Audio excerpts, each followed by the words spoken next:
Alrighty, I've got an honest question for all of you. How many of you like dumb value piles?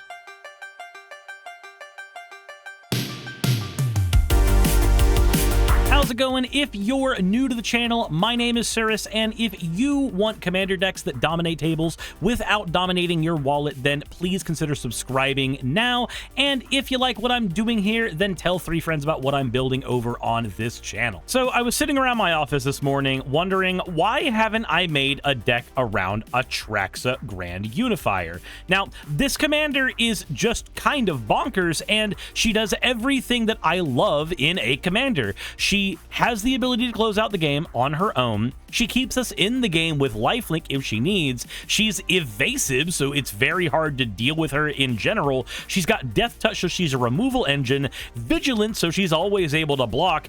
And most importantly, she gives us a free draw 5 most of the time whenever she touches the board, which puts her right in line with one of my favorite commanders, Niv Mizzet Reborn. But I do have one problem. This commander costs us a grand total of $11, so I'm only giving myself a strict budget of a little over $30 to build the deck. I ended up coming up with about $32 worth of cards, and I figure while that's not a $20 deck, that is still plenty to build an entire strategy around, and it's still cheaper than the price of the average precon. So let's go and see what we can come up with. So first up, we need to make maximum use of our commander's abilities. If she's going to be giving us a bunch of free cardboard, we need to make sure our deck is chock full of every kind of cardboard there is. So we're going to be running 8 enchantments, 8 artifacts, 8 instants, 11 sorceries, 27 creatures, 4 planeswalkers, and 5 battles. And you heard me right, we will be running battles like Invasion of Fioria, which allows us to blow up all creatures that are either legendary or non-legendary. And if we can punch the battle, then we can get Marchesa Resolute Monarch, who has the ability to draw us cards like a Phyrexian Arena. Or the Invasion of Zendikar, which will be able to support our ramp package while also being able to give us a creature that can help us close out games and also ramp us even further. Or Invasion of Innistrad, which is just Tragic Slip that slips into a card that can get rid of problematic cards from the graveyard. But the most powerful one we have in the deck is going to be part of our Grind It Out package, and that is Invasion of Arcavios. When this thing enters the battlefield, we get to tutor our library for any instant sorcery that we need and throw it into our hand. But here's the catch. If we manage to punch this card and flip it over, it turns into the Invocation of the Founders, which features all of the students from Strixhaven, the main students, so I like that it has Dina Soulsteeper on it. But the most important part of this card is the fact that if this card is in play, we get to copy any instant or sorcery that we cast from our hand. This allows us to do bonkers things like cloning a Convert to Slime, which will not only blow up a lot of different cards, but allow us to create a bunch of XX oozes that are gigantic because we are cloning multiples of these. Imagine killing a combined total of 10 or 11 mana worth of cards with a Convert to Slime, and then with the second Convert to Slime doing the same thing and getting 2 11/11 oozes. That will close out games on its own. Or being able to use cards like Negate and guarantee that you will always win the Counterspell War, because if my opponent plays a card and I cast 2 negates at it, the likelihood that they will be able to fight back with their own counterspells is slim to none. But where this card can really shine is in its ability to clone our blink spells like Ghostly Flicker, which can blink 2 of our cards, or Pegasus Guardian, which can blink 1 of our cards. Remember that our commander gives us all of her value up front whenever she enters the battlefield, so blinking her does us a lot of good. This is why our blink package is also going to have cards like Eldrazi Displacer and Gilrain that can repeatedly blink our board over the course of the game, or Kaito, who can put cards back into our hand to play again, which is a form of pseudo blink, or Amanatu, who is a draw engine in her own right, but she can also just blink anything on our board if we need. But we do need ways to close out the game, and we have a bunch of cards that will allow us to grind the game out. With all these different card types, Altar of the Goyf can let our commander commander go in for lethal damage very easily, giving a creature +X/+X until end of turn whenever it swings alone. This of course means our commander will be attacking for half of an opponent's commander damage available life every single time we swing. We can also use Demolisher Spawn to go for a go wide strategy instead, giving our entire board +4/+4 so long as we have enough creatures in the grave. Grime Gorger can get rid of creatures in our opponent's grave whenever it swings and gets bigger as we go. Then we have Polygoyf, a card with Trample and Myriad that can do a lot of damage over the course of the game for only 3 mana since we have so many card types in our deck. Or Tarmogoyf Nest, which can just generate Tarmogoyfs in its own right, which will close out the game eventually if we need and adds Kindred to our available card types. Ursine Monstrosity is a 3/3 with Trample, but whenever it attacks, we gotta choose an opponent at random to get the bonk, but whenever it swings, it gains Indestructible and 1/1 for every card type in our graveyards, making this effectively a Lurgoyf that cannot be killed by Death Touch. Then we have the Consuming Blob, which is a Tarmogoyf in its own right, but it creates more copies of itself every turn. So if we get this out, it will slowly create a board of creatures that will just win us the game outright. Then we have Villainous Wealth, which if we manage to get off with a bunch of mana behind it, and our deck is sort of a big mana deck, then we can cast a ton of spells from an opponent's library. And of course, remember, we do have Invasion of Arcavios, so being able to copy this card is incredibly silly. Then we have Doppelgang and Aggressive Biomancy. Both of these allow us to create a bunch of tokens that are copies of any creature that we want, and the Aggressive Biomancy even allows us to turn those token copies into guns that can punch our opponent's cards. Also, remember, Doppelgang can be used as a ramp piece in a pinch, as it has the ability to create copies of lands. So just don't forget that. Also, if we create copies of our commander, we can sculpt a really fun hand or deck ourselves out because we're just that cool. Like with the Niv Mizzet deck, we're going to be a little scant on draw because our commander is carrying so much of that package on her own. But I think the cards we've picked out here should be fun in their own right. We're going to have a Baleful Strix because it can enter the battlefield and draw us a card. It's also got Flying and Death Touch, so it's a great card to clone. We have Muldrifter, which can draw us 2 cards when it comes out, and it's a great blink target. We have Portent of Calamity, and this card's interesting to me. Reveal the top X cards of our library, and for every card type, we get to cast one of those cards for free. But if we happened to pay more than 4 into the X of Portent of Calamity, then all the extra cards that we pull out go into our hand instead of in our grave. If they go in our grave, our Lurgoyfs are going to get more powerful. If they go to our hand, our game plan gets more powerful. Either way, Portent of Calamity is disgusting. Then we have the Invasion of Amonkhet, which lets us draw a card after making everybody else discard a card, and it can transform into the Lazotep Convert, which can become a clone of anything on the board, or anything in a graveyard rather. But the most important part about this card is that if we have this out, we can actually blink it with cards like Eldrazi Displacer and force it to come back down on the side of its battle, which will force all of our opponents to discard cards again. Honestly, it's a really fun trick to pull off, and I highly suggest giving it a try.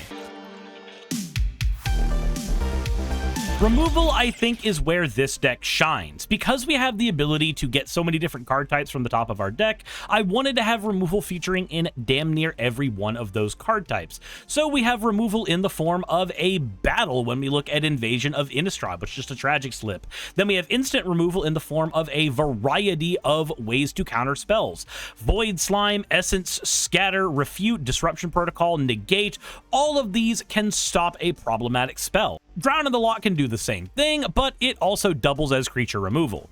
I wanted enchantments that featured removal, so Binding the Old Gods is almost always top on my list, followed by a Seal of Doom, a Seal of Primordium, and a Summon Primal Odin. The Odin is also just, it can just win the game on its own. It's just, this card is dumb, and we can blink the card so that it can constantly get its destruction ability over and over again and never officially go to a graveyard. Sorcery removal is where I think we are the most scant, with only a Convert to Slime to speak of if you don't count our cloning abilities, cloning any of our creatures that can enter the battlefield to blow stuff up. But that leads us to my favorite ones, the creatures that enter the battlefield to blow stuff up. Dalek Drone blows up something and also gives us access to some burn.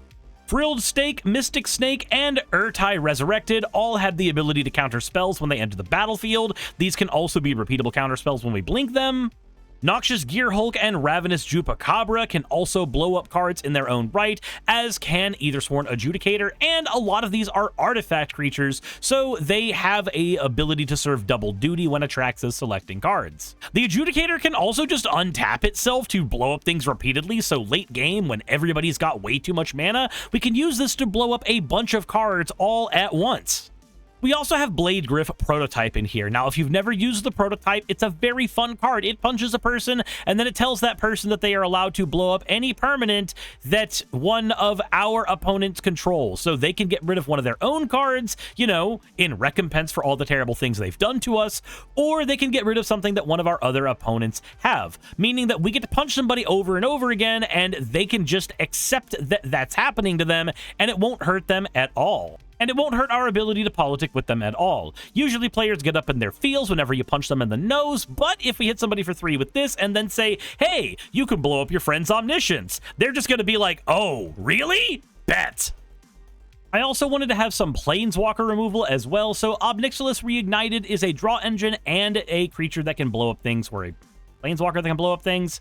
I don't know what I'm doing with my life anymore. He is all of those things. He is a lot of things all at once, and he is fantastic. Then we also have Vraska the Unseen, which can blow up any non-land permanent, and also has the ability to make it very, very hard to punch her without losing your own creatures. And then we have the board wipes. Now, I had plenty of flexibility in my budget for these guys, but I still wanted to stick to some budget ones, and Gaze of Granite fits my bill perfectly. Being able to wipe the entire board clean and then letting us summon our commander afterwards to get a nice refilled hand is just a fantastic way to end games. Yeah, you guys lose all your resources, and I have a commander that constantly gives me my resources, so I know who's going to be ending this bout with more shit. Then we have Austere Command, which can blow up a multitude of different permanent types if need be, and the aforementioned Invasion of Fiora, which lets us choose legendaries or non-legendaries and wipe out the undeserving cards and give us a Marchesa who can also draw us cards. Ramp is an area where I feel like this deck shines, because we are running a 15-card ramp package with 38 lands, and each of these cards is just not quite best in class, but damn near close. You see, while I'd prefer having a Utopia Sprawl in a deck like this, a Wild Growth does just as well for less than half the cost. I like having access to Sakura Tribe Elder. It lets me get any basic land from the deck, and in a 4-color deck, that's way more important than it normally would be. Rampant Growth is doing the same job. I've also got my 1-mana Come Down and then Sacrifice Me Later cards like Sammy's Curiosity, Diligent Farmhand, Wayfarer's Bauble, and Font of Fertility. All of these are effectively the same card, making a permanent touch the board that we can pay 2 mana to sacrifice later in order to get us some more basic lands.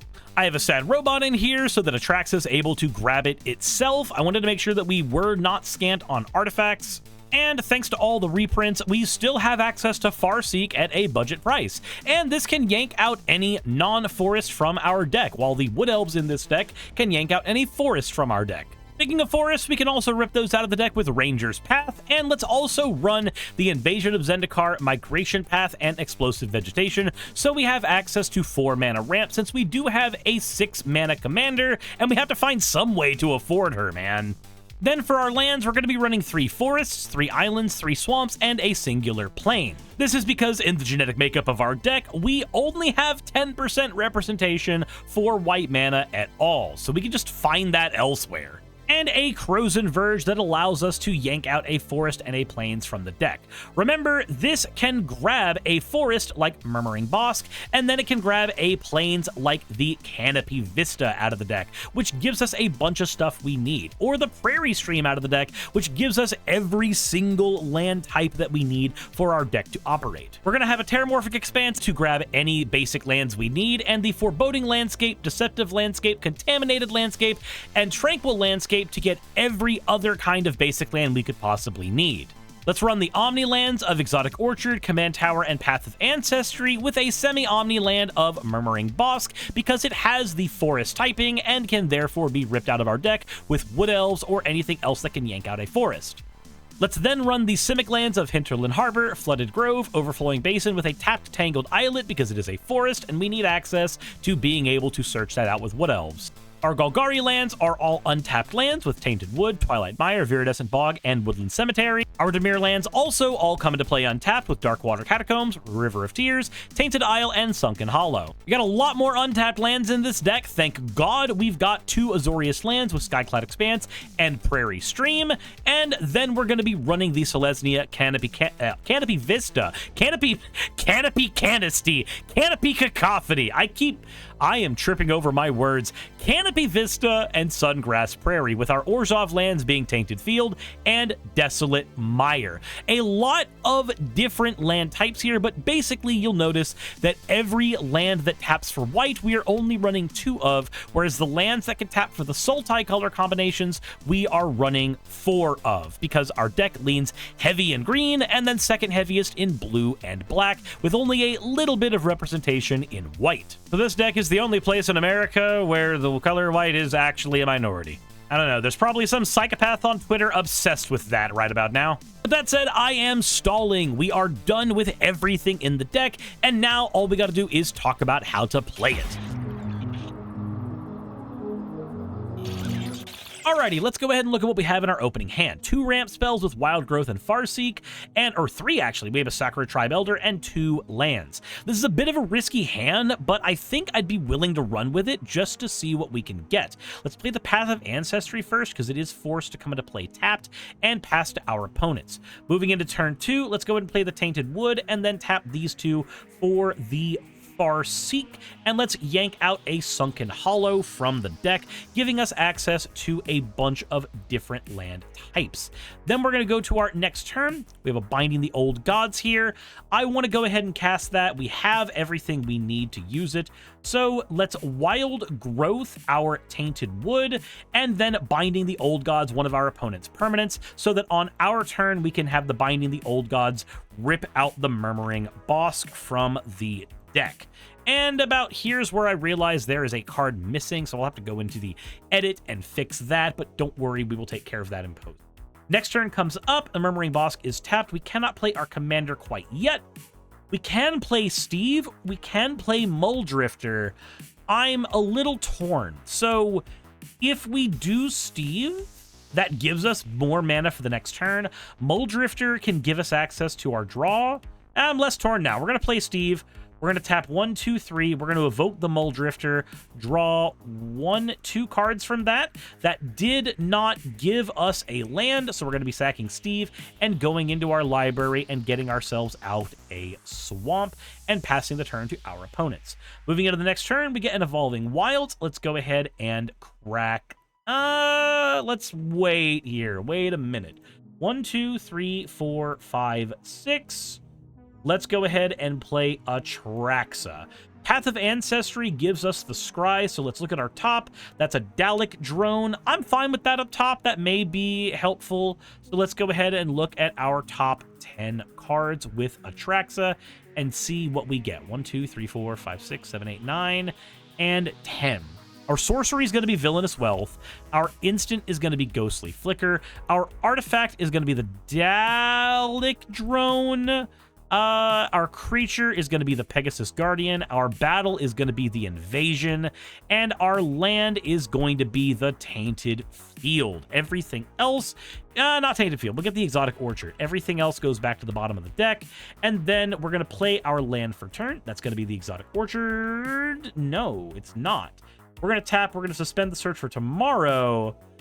And then we're going to play the Evolving Wilds, crack it, go into our library, and get ourselves out the deck's singular lanes, just to yank that out now. Now we got to discard down. We've got plenty of lands at the moment, so I don't need this Ranger's Path anymore, I don't think. I want the Ghostly Flicker. I want the Amanatu. I don't need the Ghostly Flicker in a world where I have the Pegasus Guardian, though. And then the Invasion. This is the weakest of our removal spells, so let's go ahead and knock that out as well. And it puts a battle in our grave, which is helpful for later turns. Moving into the next turn, let's go ahead and play a Exotic Orchard. We have the Polygoyf here. We could use it. We could also use the Villainous Wealth and just flat out set our opponents back a bunch. But I think the most important thing is that our commander costs 7 mana right now. And because our commander costs 7 mana, we can actually go 1, 2, 3, 4, 5, 6, 7, 8, 9. We can cast Gaze of Granite with 5 into the X, no, 6 into the X. And Atraxa, the Grand Unifier, will not be hurt by this, and we just wipe the entire board. Like, killing every non-land permanent with mana value 6 or less is not killing our Atraxa. So that just wipes everything nice and clean, so that when our next turn comes around, we can yank a forest out of the deck and get Search for Tomorrow off right here. We have Frilled Mystic in our hand. It's turn 7. I'm a little torn. So what I really want to do is cast Villainous Wealth, but our opponents, we don't know what they have. Without the ability to know what opponents we're fighting, I don't know if Villainous Wealth is a good idea. So, like, you don't use Villainous Wealth against the Storm player, because the Storm player is going to have a bunch of little synergies that you don't care about. You're not going to use it against the Aristocrat player. They're going to have a bunch of little synergies that don't help you at all. So, instead, we're going to need to play as if those are not options for us and tap 1, 2, 3 and play the Polygoyf. Our opponent is likely going to try to get rid of our commander, so we're going to cast a 1, 2, 3, 4. We're going to counter whatever spell they use to try to stop our commander, and then if they try to go any further, we're going to use the Pegasus Guardian to blink the Frilled Mystic, and that will counter a spell again. Now, on our turn, let's go ahead and play a land, and let's see what's in our grave so we can see what the Polygoyf is going to be swinging for. It looks like we have 6 different types of cards in our graveyard with sorcery, battle, instant, land, creature, and enchantment. So our Polygoyf is able to hit as a 6/7 along with our commander. And honestly, at this point, I think what we end up doing after punching with both of these is casting that Villainous Wealth while holding up a Disruption Protocol, maybe? Do we care? Actually, I don't know if we care. If they wipe Atraxa, we just get a new set of cards. So going 3 more cards deep with the Villainous Wealth is probably the move. So this is Villainous Wealth for 1, 2, 3. 1, 2, 3, 4, 5, 6, 7, 8. Top 8 cards of your deck, and I get to cast all of them effectively. I doubt my opponents are running 10 mana cards unless they're playing Eldrazi. So yeah, we're going to Villainous Wealth them. We may wait a couple turns for Villainous Wealth if that Eldrazi player is at the table so that we can get some better cards off of them, but like, we don't have the lands? And while we have the Amanatu who can blink our Atraxa, that's a long shot when we have the ability to get a game-winning board state right here off of Villainous Wealth. Bear in mind, we did board wipe everybody earlier, so we are in a pretty decent position. Assuming we have to go to the next turn, let's see what the Atraxa would be able to pull up. We can play the Amanatu. We can use her ability to blink the Atraxa. The next 10 cards are going to be Consuming Blob, Doppelgang. Ooh. I'm okay with this. So our Planeswalker would be Kaito, our Artifact would be Aethersworn, our Sorcery would be Doppelgang, our Land would be Flooded Grove, and our creature would be the Consuming Blob. Because the Consuming... Oh, and our instant would be the Refute. That would be a nice, fresh hand with a land for turn ready to go, and a Refute ready in case anything happens to go awry. Looking at what we have here, we would then do 1, 2, 3, 4, 5. We'd get the Consuming Blob out, and then its power and toughness is identical to the Polygoyf's.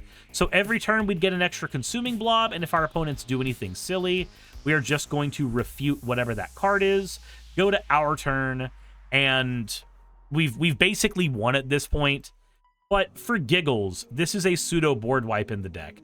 Playing a Ravenous Chupacabra and then doing 1, 2, 3, 4, 5, 6, 7, 8. 8 mana into Doppelgang doesn't give us anything. We wouldn't do the Chupacabra then. No, we wouldn't do the Chupacabra. We would do 8 plus 4. 12 mana into the Doppelgang gives us 3 into each X, right? It gives us 3 into each X with 1 untapped mana, and that would make us a bunch of copies of either Path of Ancestry or Murmuring Bosk. Or, you know what? No, we would do 1, 2, 3 Sunken Hollows, because they would come into play untapped. And then we would do 1, 2, 3 Polygoyfs and 1, 2, 3 Consuming Blobs. So that every turn we would get, you know, 1, 2, 3, 4 Consuming Blobs. And every time the Polygoyfs swing, we would get more Polygoyfs off of that. And this gives us the mana to hold up Disruption Protocol if we need, or to cast Ravenous Chupacabra if we have to clear out a threat. So, yeah, there we go. The Value Engine does value things. So I'm not going to lie, this is probably going to be one of the most generic upgrade packages you will ever see, because all we're trying to do is just get the more efficient versions of cards we're already running. So you'd put a Beast Within and a Generous Gift in this deck if you were upgrading it, a Sky Shroud Claim instead of, say, a Ranger's Path, a Nature's Lore instead of, like, a Sammy's Curiosity, along with 3 visits as well. We could also add in an extra board wipe with Farewell, because it can get rid of all of the things Austere Command can do and more. We could also put in Swiftfoot Boots and Lightning Greaves to keep the commander out for a little longer and get some early game damage in with her. You can also make the ramp package more efficient with cards like Birds of Paradise and Delighted Halfling that can get the commander out far faster. You could run more efficient counterspells like Offer You Can't Refuse and the bog standard counterspell. The most expensive upgrade you're going to find, though, is going to be Emiel the Blessed. This allows you to repeatedly blink anything on the board, and it's damn near the strongest version of this effect you will ever have access to. If you get access to this thing, either Kaito or Amanatu immediately leaves the deck and becomes this girl right here. But that thing is going to cost you half the price of the entire deck, so just be forewarned. That said, if you enjoyed the deck and you enjoyed the video, let me know in the comment section below. Hit a like button if you haven't already. If you like what I'm doing here, maybe tell a couple friends about it. Hell, it's specifically 3 friends. If you just tell 3 friends about what I'm doing on my channel, that would be amazing. Let them know that I mostly make $20 decks over here, and my goal is to make Commander more affordable for you. Speaking of that, if you want to pick up this deck or any other one that I've made, there will be a Moxfield link in the description below. And if you want to get $5 off on this deck, if you've never used Mana Pool before, there is a link to Mana Pool that will get you $5 off your first purchase there, and it will help support the channel and what I do over here. There's also a tiny URL link to this deck specifically that will automatically get this deck for you on Mana Pool, populate the entire deck list in there, all ready to go. And yes, that link will support the channel and what I do as well. As always, thank you very much for checking out my video. I appreciate you being here, and hopefully I will see you all in the next one. I've made the unfortunate mistake of making all fan art canon, and you guys use that to make a ton of doppelgangers of me that try to ruin my life. So why not go ahead and celebrate that cacophony by picking up the new channel playmat over on 4th Wall. Thank you so much, and let's get back to the video.